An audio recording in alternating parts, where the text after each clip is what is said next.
So once again, a very, very warm welcome to all of you. Thank you again for making time on a Saturday to be here with us. And welcome to the third annual Future of Work conference, a journey that I started at North Star Solutions and Services in May of 2020. And for those of you who are meeting me for the first time, my name is Meenakshi Iyer, and I'm the founder and principal of North Star Solutions and Services. And my absolute good fortune and privilege to have met Stefanie Castagno along the way in somewhere in the middle of 2020. And we decided to partner up. We did a lot of collaborative work, small projects in the 6 months in 2020. And when I started planning the second annual Future Work conference, it was a no-brainer for me to loop Tiffany in, and here we are. So this is year 2 and of the Future Work conference that in conjunction with International Women's Day. And so this year we're talking about the role of women in shaping the pandemic pivot. So it's our absolute pleasure to have all of you here. A quick introduction in terms of why I'm here and what I do. So through my work at North Star Solutions and Services, I serve as a personal agility and self-leadership coach, and my practice is a future work-oriented virtual coaching, training, and consulting practice, supporting mid-career IT and agile professionals and small and medium businesses in creating sustainable success in their careers and enterprises. Tiffany, over to you. Thank you. Good morning. I'm so excited to be here with you all. And with Meenakshi, my collaborative partner here. It's just been a gift. I call her one of my 2020 gifts because we met in August of 2020. So I'm Stefanie Castagno. I'm CEO and founder of CEPHR LLC. CEPHR is an acronym for Cultivating the Evolution of Professional HR. I am an HR consulting firm. I am my business. I'm a solopreneur, woman-owned business. And I support small to mid-sized businesses on helping them build their infrastructures, their teams, and their cultures. And I support clients nationwide in the US here. That's fantastic. And yes, so this is us, the two of us. We call ourselves COVID era solopreneurs. And both of us started our businesses in the around that time. So as we kick our conversation off, one of the things we wanted to ask you is, what are you most excited about for today's conference? And let me plug in a link here. Give me 1 second.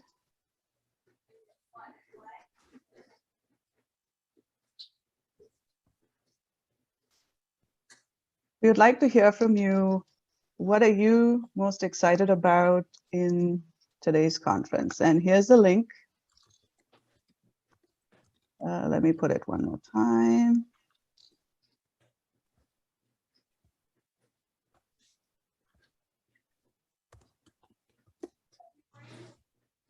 What are you most excited about for today's conference? And this is just day 1.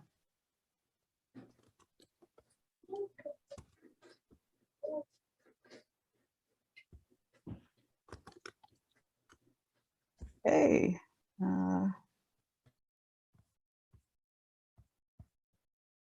And while you plug in your responses, just wanted to talk a little bit, share a little bit more about our journey. And as we do that, we wanted to take a moment to acknowledge all the women who've gone before us and created this path for us to walk on. And we are absolutely aware of the shoulders we're standing on. And we also want to take a moment to acknowledge all of our ancestors. And for me, my ancestors from my home country, India, where, by the way, everybody's celebrating Holi. So happy Holi to all those who are joining us from India. It's a festival of colors, the spring, announcing springtime. And I pay my respects to all the elders and the ancestors of the land where I currently live in my adopted home country of the US. So a little bit about our why. Our main goal is to add our voice and shine the light on the role of women in shaping the pandemic pivot, given how difficult, particularly more difficult, the last 2 years have been. So this is why we are here, and we are so grateful for all of your support as attendees, as sponsors, as our cheerleaders, and of course our global panel of speakers. We could not be happier that all of you are here on this journey. One of the other things is, and we'll talk a little bit more as we go through this, one of the things that we've been very intentional about this year is to showcase other women entrepreneurs and their businesses, and you'll see a little bit more about that. So with that, I want to look at what everyone is excited about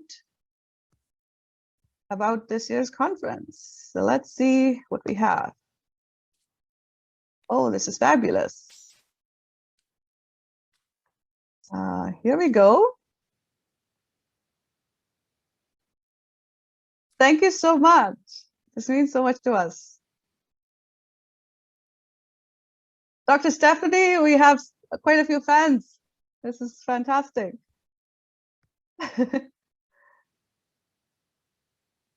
Great.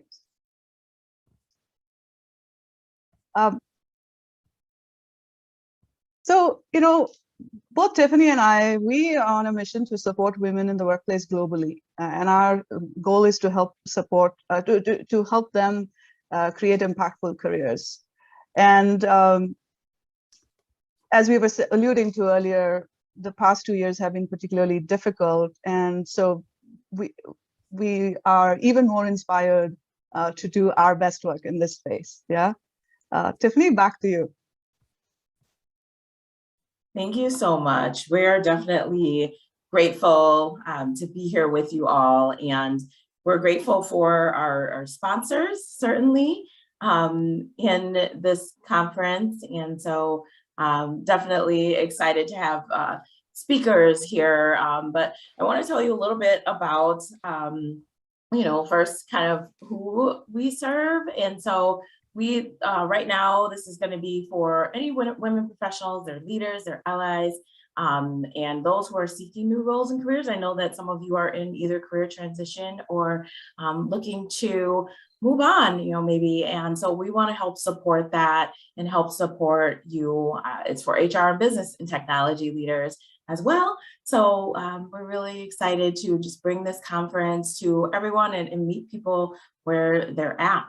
So this is our path to action. We want to be able to meet you up where you are, as we said. We did do some polling. So this whole conference was designed around what we heard women need, showcasing professional value, seeking people who are in transition or maybe even thinking about it, those who are seeking career sponsorship and some upskilling, reskilling. So we want to be able to bring those tools to you. And our pillars have been inspire, engage, connect, and create bias for action. So we want to help break the bias for women.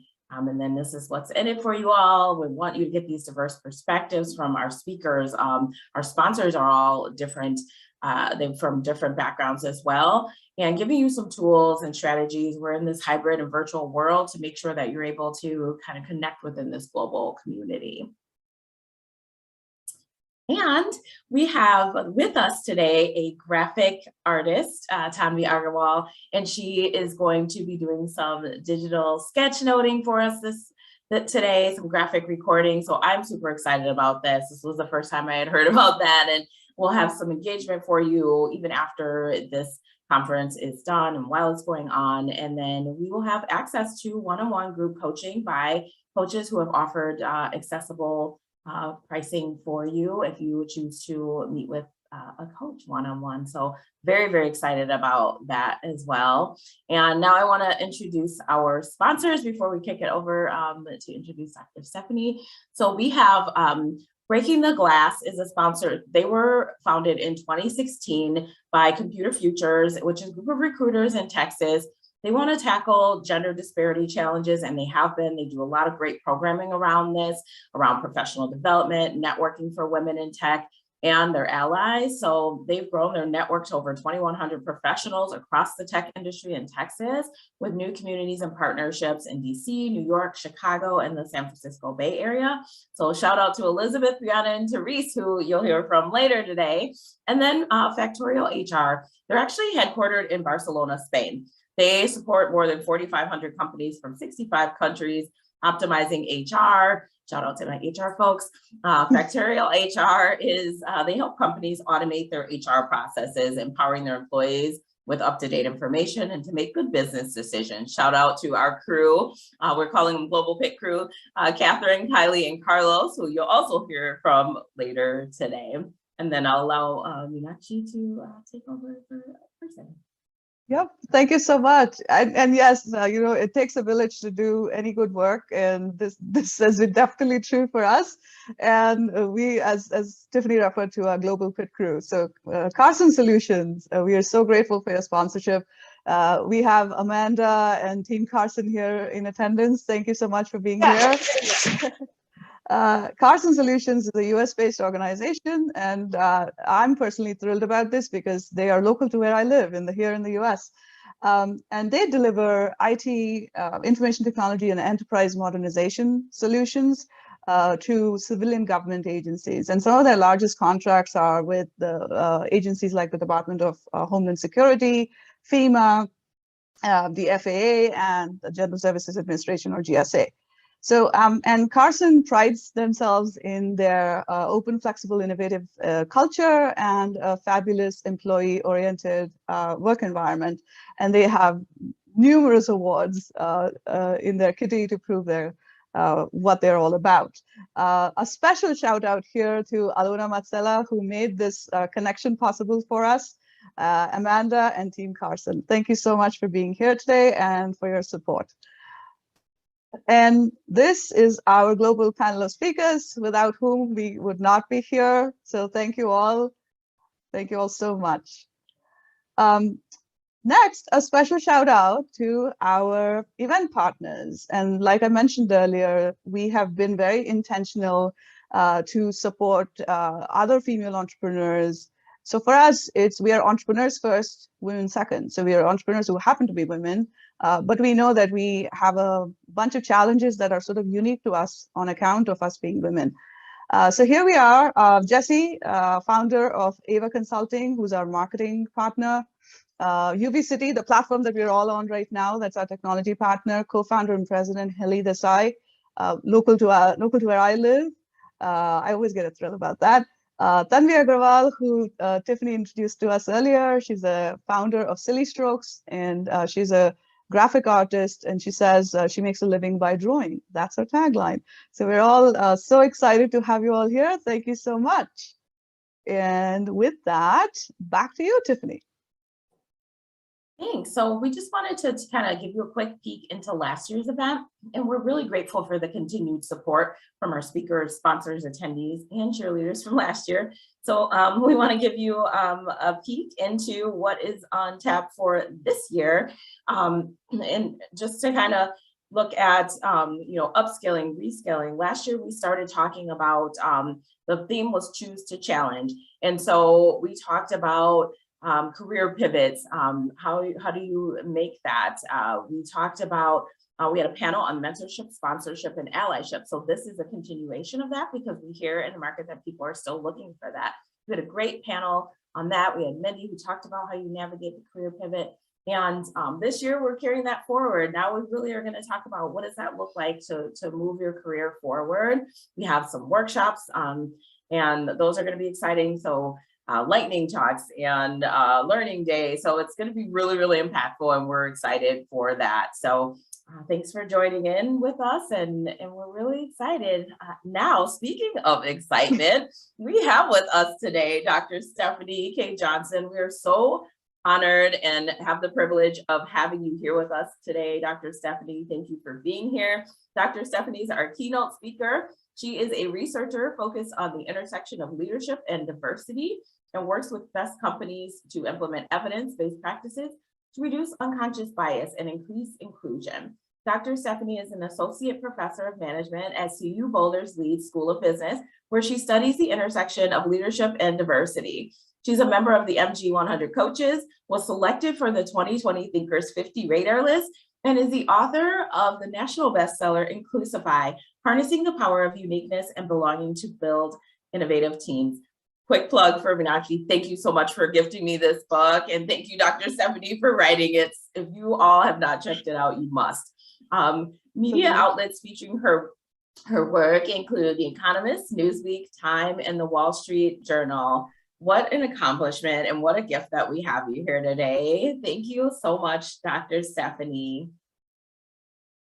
Thank you. I am so excited to be here. I put, the thing that I'm excited about is getting the energy and power of being around other women and women of color to just share space and have conversation and support each other. And I think that's, the path forward out of pandemic is more emphasis on women leaders and women supporting other women. I think that's going to be huge in moving us forward. So I brought slides. I'm going to share my screen and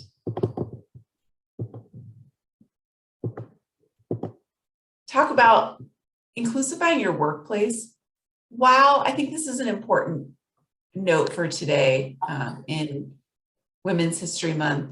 And it wasn't too long ago that it was International Women's Day. Creating a more inclusive culture, being successful, leading the path forward while still remaining your authentic self.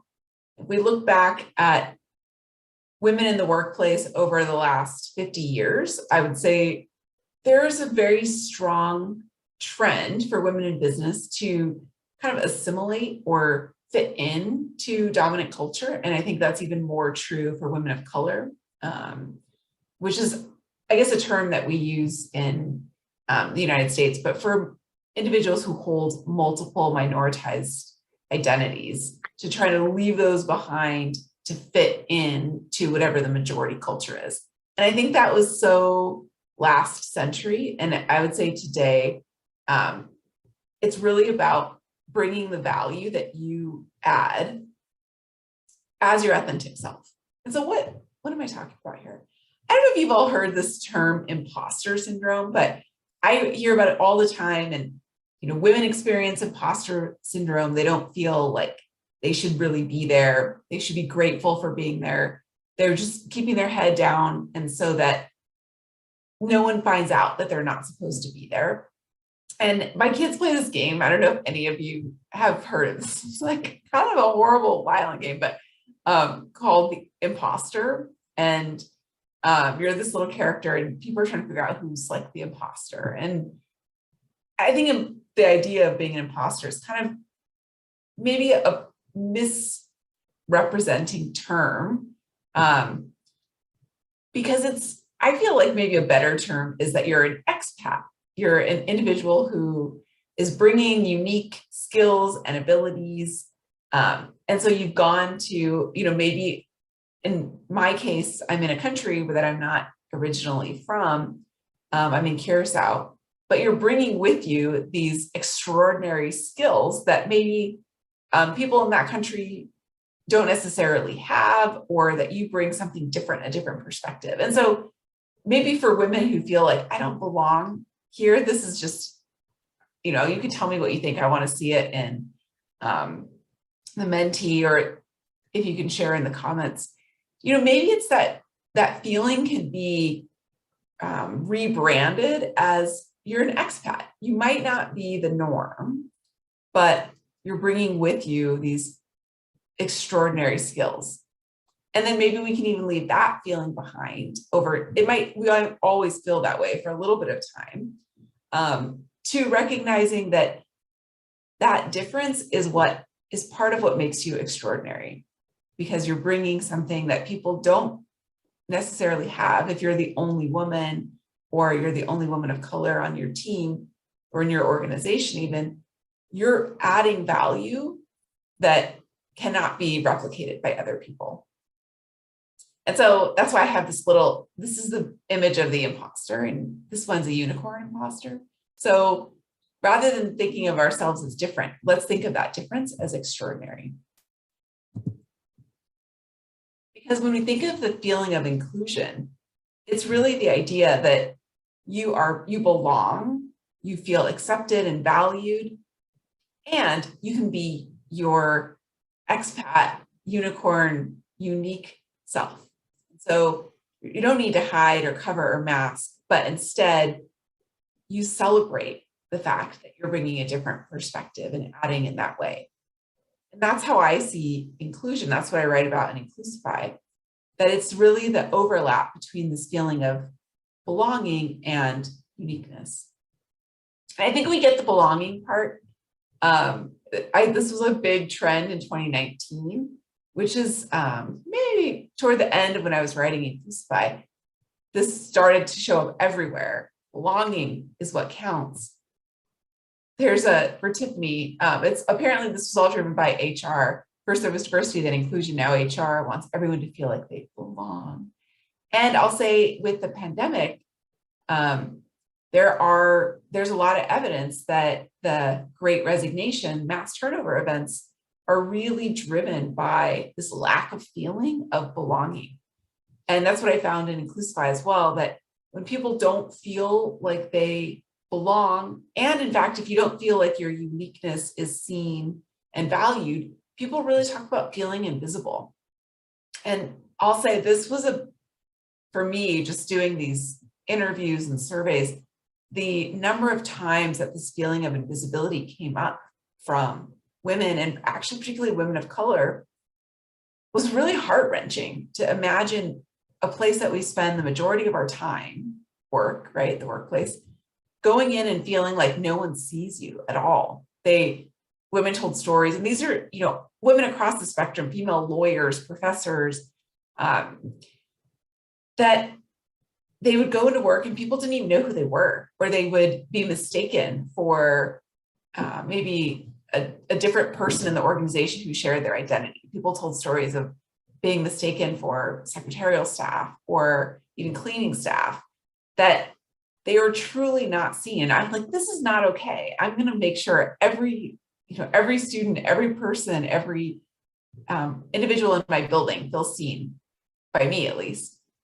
Because sometimes to go from invisibility to visibility, just one person has to see you. And so I made it this, I'm going to do this. And then the pandemic hit, and that kind of ended my ability to try to increase that visibility. And so this is just a shout out to anyone who, if you think about this feeling of invisibility, if there's anyone in your space or sphere that you think of that might be feeling invisible, I would say, maybe reach out to them. And if you're doing in-person activities, schedule a lunch, a walk, whatever it might be. Or if you're not doing in-person, schedule a call or a Zoom, just to connect with them. Because for me, that was just one of the harshest realities of doing this research, is just the idea that some people really truly feel unseen. There's also more commonly people who felt incomplete. There are, this is the idea of the masking and covering, people who they feel it, they got the belonging, right? They are accepted, they're part of the group, but they're accepted while not being their true and authentic self. And while that, I'll say I definitely fall into this, or have fallen into this quadrant for a long time. Like, I can fit in, and I know that I'm fitting in and not being myself. And while that might look good on the outside, other people might think, oh yeah, you totally fit in. Inside, a lot of people who do this feel kind of incomplete. They're not being who they are, and therefore you can never truly feel included. And over, I found that people recognize this feeling, and at the end of the day, they want to leave and find somewhere where they can just be, where they don't have to act and do that extra work every day. There were also people on the opposite spectrum who they didn't mask or cover. They were just their authentic self. And as a result, they kind of felt isolated and alone. They didn't get the belonging, which is why I think so many people fall into the incomplete category, because they fear if they are their authentic self, they will be isolated and left out. And that is the case in some organizations, although I think that trend is shifting. where people are just leaving. If I can't be who I am, I'm going to find somewhere else. And as a result, I can attest to the fact that companies are putting a lot more effort into creating the psychological safety that people can be their authentic selves and still belong. And that's the goal, that upper quadrant of inclusion. You know, I've seen this trend. This is like not a very business story, but like a personal story, an example of how this happens. Of the Boy Scouts of America went co-ed a few years ago, and I have 2 little kids. I have a daughter, Katie, and a son, Kyle. And Katie used to be a Girl Scout, and my son was a would-be Boy Scout, but was too young. And so when the Scouts went co-ed, I don't know if I'm like a lazy parent, but I'm definitely an optimizer. Like if I can put both kids in the same activity, I'm like, that's a win. I only have to go to one place. I have to sell one product per year, right? And so I put them both in the Cub Scouts. And this was fantastic until we got the Cub Scout magazine, which is called Boy's Life. And my daughter was really offended. She didn't want to be a Cub Scout. She didn't want to be part of an organization that essentially considered her like a tiny subheading. And I kind of make this joke a lot, but I feel like this is a lot of corporate America. It's kind of like Boys Life, right? And we'll let you in, like we're required by law to let you in, but we're not going to really change things to make the workplace work for you, or change the signals around you or the environment to make everyone successful. We're just going to let you be there. And so these are all the Boys Life magazines. And the year that this all happened was in 2020. And I actually reached out and contacted the Boy Scouts of America, which is still the organization that runs the Cub Scouts. And I had this suggestion, like, what if you called it Cubs Life magazine? And this is actually a picture of my son and my daughter, and my husband's back there. And that would be more inclusive. And I don't know that if it's because my harassment, but I will say, as a sign of progress, in December of 2020, they changed the title of the magazine to Scout Life, not Cubs Life. But and I would say, since I still get this magazine, I think it's more inclusive. The topics that are inside are more inclusive. The pictures are more inclusive. It's not just boys. And I think that is the trend that we're seeing in organizations too. Like, how can we change the things that we do to create an environment where everyone can be successful? So if you think about when you felt included and when you haven't, I think this would, had we more time, I think we could spend all of this conference for 2 days just talking and unpacking the experiences that each of us have had that make you feel included or make you not feel included. We can really start to isolate what makes people feel included and how each of us can hopefully shape an environment where we're included, but maybe more importantly, create an environment for those behind us so they don't have to struggle with this and they can just naturally be included. Here's the common things that people respond when I ask this question, getting to voice your opinion. And I think that's a good kind of first step, but also having that opinion be listened to is pretty important. I think a lot of managers have learned somewhere, maybe at conferences like this or in MBAs, you're supposed to ask people their opinion. And so they just kind of stop there. Oh, I asked, but they don't actually listen. So I think getting to voice your opinion and having the feeling or knowing that that opinion is being incorporated or listened to in some way, feeling like part of the team, like the team wouldn't be the same without you. That's the feeling of belonging. Having the opportunity to succeed. This is a basic human drive. Everyone wants to feel like they have an equal chance of success.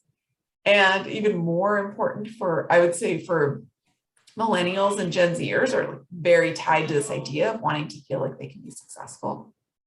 Being included in social interactions. This was something that probably came up more before the pandemic. I don't know if as many organizations are having these big social interactions, but this was a big differentiator of a feeling of inclusion, was having social interactions you actually want to go to and being invited into those interactions, or maybe even being a part of the planning of those social interactions.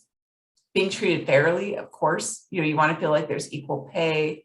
You want to feel like your work is recognized to the same extent as others. And then just feeling like someone has your back, that they care about you as a person. I don't know if you would have more things to add. I'm guessing you do. These are just some of the common ones.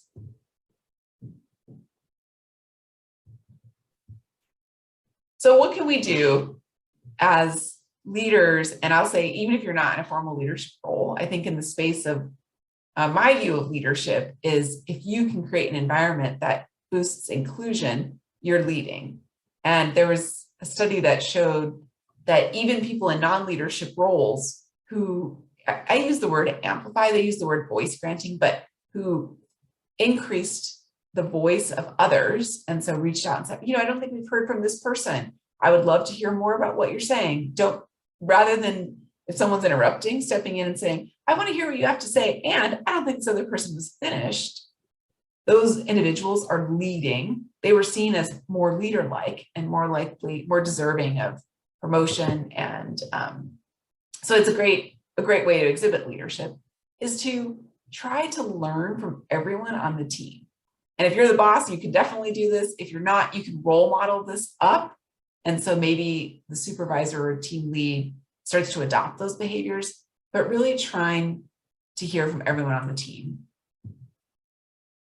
This includes things like asking for input, like I mentioned, really banning bad behavior, like interrupting, speaking over, squashing ideas. Like I always felt this in my own workplace. Like I just want to raise my hand and say, this behavior, yelling or whatever it might be, it violates our code of conduct. It's totally unacceptable. I think we should stop the meeting until you commit to not exhibiting this behavior, or excuse yourself until you can come back and behave in a civilized way. I never did it, but that's like the dream that I have at night. I should have done this when I saw bad behavior. Usually the person in charge is the one that should be doing that, right? But I feel like, wouldn't it be amazing if anyone could just speak up and say, oh, right, that's not acceptable. Creating safety. And so, if you have read Amy Edmondson's work on psychological safety, that means that people should have an environment where we feel like you can give different perspectives and ideas and not be punished or humiliated for it. Even if you're wrong, mistakes are acceptable and maybe even a valued way of moving the path forward. Maybe have a devil's advocate, just someone who is in charge of giving a different perspective, of raising the flaws. Like, even if I agree with this idea, I'm just going to shout, throw out, here's some potential criticisms, because even if you still go with that idea, you've probably refined the idea and created a better product because of that devil's advocacy. And then just increasing engagement, making people feel like this is a great place to be. I'm excited to be contributing and to be here. I don't know, like, it's hard, I think, to get engagement in Zoom world, because I don't know, there's something, at least for me, maybe everyone's different, but I think there's something that's kind of draining about sitting in a video chat all day. So if you can find ways to increase engagement, maybe it's like, let's hear from every person. The way that we started this conference today of like, what are you excited about? What's going on with you, right? Let's have each person jump in and participate. That increases the feeling of engagement. And that is, to me, allows people to be warmed up, and so that you can really learn from everyone on the team.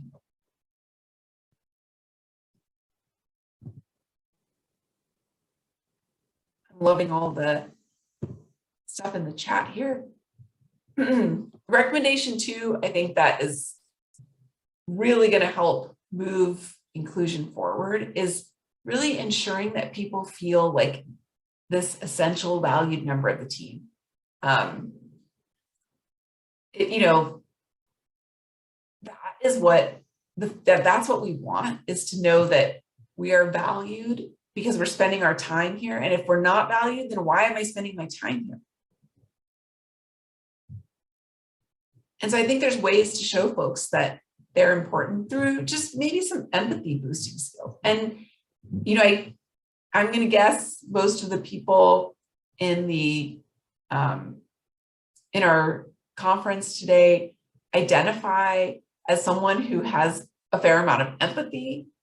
And you can exhibit that by asking others how they're experiencing the world. In the pandemic, I think we've gotten a lot better at connecting with people and asking them, how have you been dealing with these challenges? Because we all just shared this, you know, massive like shock to our systems. And so I think we got like better at actually asking people, this is something we're all going through. How are you staying strong and healthy?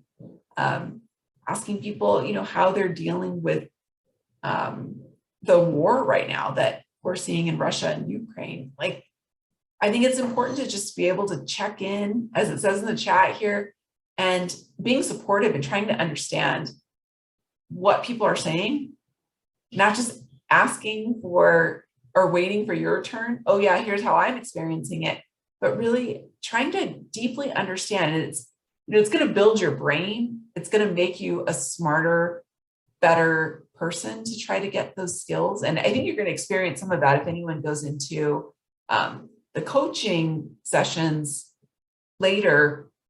These are the skills that coaches engage in. I use this LIT principle, but you're actively listening to the person's response, not to judge them, but just to understand and put yourself in their place. You're not trying to offer solutions and solve their problems, but you're just trying to understand their experience, asking questions. So instead of saying, oh, that's how you're feeling, here's how I'm feeling, asking, well, how did that feel? Or why is that? What made you have that experience? Or why are you experiencing that? And then paraphrasing at the end, which if you've really been listening, you feel like you should probably know what the individual is saying, but summarizing what you think they're saying and sharing it. Well, it sounds like this has been hard for you for these reasons. And then like, sometimes I do this and people are like, no, that's not at all right. This is what I was saying. And isn't that brilliant that you were going down the wrong path in your mind. And now by checking, you realize that you can understand better what they're experiencing. And I'll say over time, we get better at this empathy muscle. Okay, the third recommendation, I feel like we always got to have at least 3 suggestions for a path forward, is creating those opportunities for others to succeed. And so if there's, you know, if you have direct reports or people on your team, imagine that these individuals are potential flight risks right now. They can be looking for other jobs. They're probably being recruited. It's a tough talent market right now for HR folks. They're just like hiring people that they're losing within a year. Like, that's scary. So we need to be thinking about how can we keep rehiring the people that we've hired and so that they're going to stay.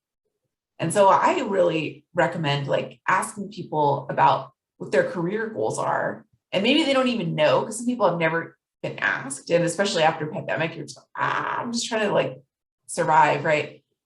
But asking people now, with the changes that you might have experienced, or if you're a new employee, what are your career goals? And maybe not everyone knows what they want to do when they grow up. I feel like I'm still like, what do I want to do? Well, I can figure out at least what I want to do in the next 5 to 10 years. And if you can understand where this person wants to go, you can help them map out key experiences that they're going to need within the organization. Like, okay, well, if you really want to get there, you're going to need, maybe it's lateral transfers. I think those are underutilized opportunities. Not everything has to be a promotion, right? Sometimes we give millennials a hard time for always wanting to move up, right? Like, oh, I want to be the next CEO next year. But in fact, if you really interact with millennials, which I will say, I love the millennial generation. As a college professor, I get to like work with 18 to 22-year-olds every year. And I can just see how they change, right? They always stay the same age, but the way they approach the world really changes. And my experience with millennials isn't that they just want to move up.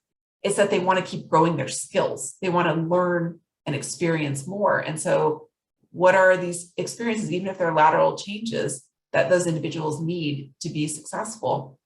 And then key connections, like who are the people in the organization you can, have them like engage in mentoring with or sponsorship, or just get to know, give key presentations in front of, that's going to help them be successful. You need to set a timeline around this. You don't want people to leave, right? So when are these things going to happen? And when do you expect, if they do happen, that person has an opportunity to move or develop? And be really transparent. Like it's not helpful to tell people, oh yeah, you'll be CEO by next year, but that here's what you can control, here's what you can't control, here's how decisions are made. And so there's no confusion about who has the power to make decisions. If there's things going on in the organization that, might preclude them from success, I think let people know. And then give them the feedback that they need in order to be successful. Like if it's developmental feedback, there's a study, of course, that showed that women and women of color receive less developmental feedback because people are scared of telling them negative feedback. They don't want I don't want them to cry, right? I don't want to hurt their feelings. Well, guess what? That stops people from being successful. We need to know our areas of opportunity for development and growth and change. We need to know that. We can't hide our heads in the sand and hope we get that promotion. So give them that tough developmental feedback, and it won't sting as much if you're also giving them recognition for all the things they're doing that are great and making sure that recognition is seen by others, right? Telling people this is, an environment of constant feedback. This is what you're doing that's so amazing. And this was a huge accomplishment. And let's put that on, you need to be recording this in your resume and your, it's constant. I keep a, constant roll of all the things I've been doing and accomplishing. So when you go in for promotions and, maybe if it is leaving the organization, you have this deck of things that you've been doing that are really great. So giving them that.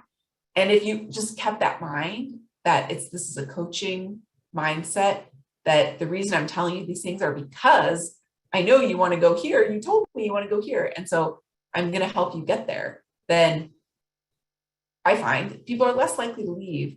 And you've built up this really successful future leader, which to me is the ultimate sign of leadership. So I'm going to pause there and just say, this is a real pleasure to get to chat with the future of the workplace, our women here, and participate in this awesome conference. Thank you. Thank you so much, Dr. Stefanie. And there are a few questions that popped up for you. Your conversation, the ideas that you shared, your advice, the recommendations are just spot on. And we could not be more grateful for your presence here today and for you to share your wisdom and insights with us. Absolutely fantastic. Thank you so much. And I didn't put my contact info, but if anyone wants to reach out or connect on all the socials, I'm at Dr. Dr. Steph, ST Johnson. And there's my. Yeah, we're just plugging that in. We're plugging that in. We were ready. Thank you so much. Enjoy Absolutely. The rest of your day. Thank you. We just want to have Tanvi show her sketch note. Oh yeah, the sketch note. I'm so excited. Tanvi, whenever you're ready, you can share your screen. And we'll be sharing the sketch note with everyone. It'll be uploaded onto UB City. Wow. I was just completing a tiny drawing at the bottom, which I will do soon. And I'll share that with you. Absolutely. That's so wow. Cute. I love it. This is fantastic. And what a takeaway. Yes. Tanvi, hats off to you. I mean, to do all this live as you are listening, this is fantastic. This is amazing. Thank you. Thank you so much. You. Yes. Yes, Tanvi is from, she is a sketchnoter, graphic artist, and she's graphically recording this, and her company is called Silly Strokes. Thank you. This is so amazing. We're so grateful for this. And to Dr. Stefanie for providing the inspiration for it. Easy. Yep. And we'll share a personalized copy with you, Dr. Stefanie. Wonderful. Thank you. Absolutely. Thank you. Thank you so much. And I know we really value your time, but if you have the time, do feel free to stay on for as much as you can. But we are just so grateful. You've provided such a wonderful framing for the rest of our conversations today and next weekend. So grateful. Thank you so much. Thank you. Thank you so much. I'll see you on LinkedIn. Okay. Looking forward to it. Thanks, Dr. Stefanie. Thank you.